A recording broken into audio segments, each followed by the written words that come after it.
Jaod bura kaunti ma Migori Fatuma Mohammed kod jaod bura manyatike tomo dege okwedo apedha ma piny owacho timo ne kuonde kunyo mula maonge lesen, ka giwacho ni piny owacho onego kony jokuny mula matindo yudo lesen kendo jologi mondo mi gitime e yo makare. Ne gilose kinde nyasi machiwo omenda mar Uwezo Funds maromo Sh1.2 ne grube sub county ma Nyatike. Juma nigi ler kowuok Nyatike. Jombe ariyo mokal jatend migawo no marite pacho kae Kithure Kindiki ne ochiwo chik jatend arita kwe kaunti ma Migori ni mondo koro lor kuondego mag kunyo mula ma bende tiyo maonge lesen.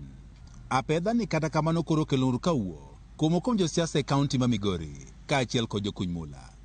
Woman rep mar kaunti ma Migori Fatuma Mohammed kaachiel kod jobuno ma Nyatike tomo dege wacho ni okang' ma piny owacho kawo mar timo apedha dhi thiro nweng'o mag oganda mathoth e sab kono ma Nyatike ma bende osebedo mana kayudo nweng'o margi ka ukom kunyo mula.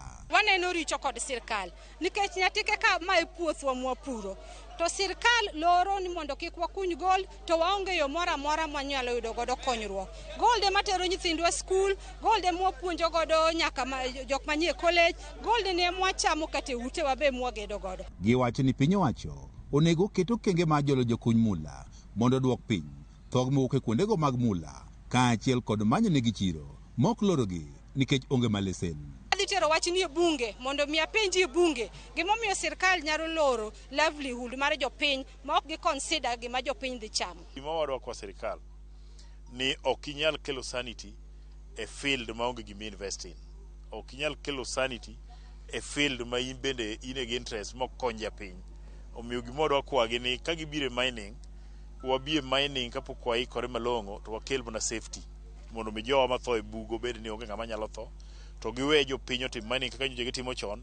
Ywak nitiere ni yo ma piny owacho chiwogo lesen osebed ka itimo e yor akweda. En adieri ni jok mosenwang'o license ka te onge jathuru aigi kata achiel. To kinono background mag jok mimiyo licenses gi, ineno clearly ni gin gik ma ging'iewo, ok gin gik mimiyo gi on merit. Onge kaka ja China nyalo biro ma chak timo mining ka under license ma omi jalang'o moro ma biro godo ka. Kwani onge jaluo manyalo mi license. Kada jolang'o gin onge mining gwengegi. Magi gik moko matimore ma ji gwenye lwedo gi yore mag masoya. Woman rep ni ma Migori Fatuma Mohammed kaachiel kod jobuno ma Nyatike tomo dege ne oriko wuoyo e kinde nyasi ma chiwo omenda mar Uwezo Fund maromo Sh1.2 ne girube e gwego mag Nyatike. En pesa miolo pogore gi michiwo to ok duoki ma ofisa chiwo cha. Mar Uwezo Fund en pesa miolo tiduoko. Kwa hivyo jogo duto grube momi wakwayo gi ni mondo giyie giduok pesa ni mondo mi pesa ni nyuol group moko mabiro mbele bendo chako yud namna mar yudo aola ni. Apply go kaka group my first installment makoro miwa wachano mondo watim gore development mar group kwa ka wadhi bedo kaka group kendo wang'eyo ni odhi tiyo yo makare kaka giwacho ni waduoke wadhi duoke kendo gichagi medwa moro. Kawuono wayudo 100,000 kendo 100,000 ni wan gi ohala madhi mbele mar hiring of tents and chairs. Wagombo ni mondo mi kaka jo group wachak wadhi wadongre bedo gi tents mang'eny kaachiel kod kombe mang'eny. Piny owacho kwa mondo koruch oko gope mag Uwezo Fund mane grube ne okawo to dagi duoko.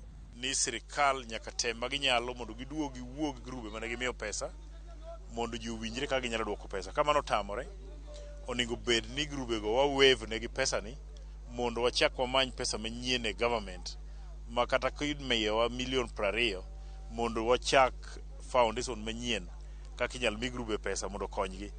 Kuom omenda maromo Sh20,000 mag Uwezo Fund ma osebed ka ichiwo e sab county ma Nyatike, omenda maromo Sh10,7 koro pok oduoki ka piny owacho dhi nyime kod bandho grube go mane omi holani.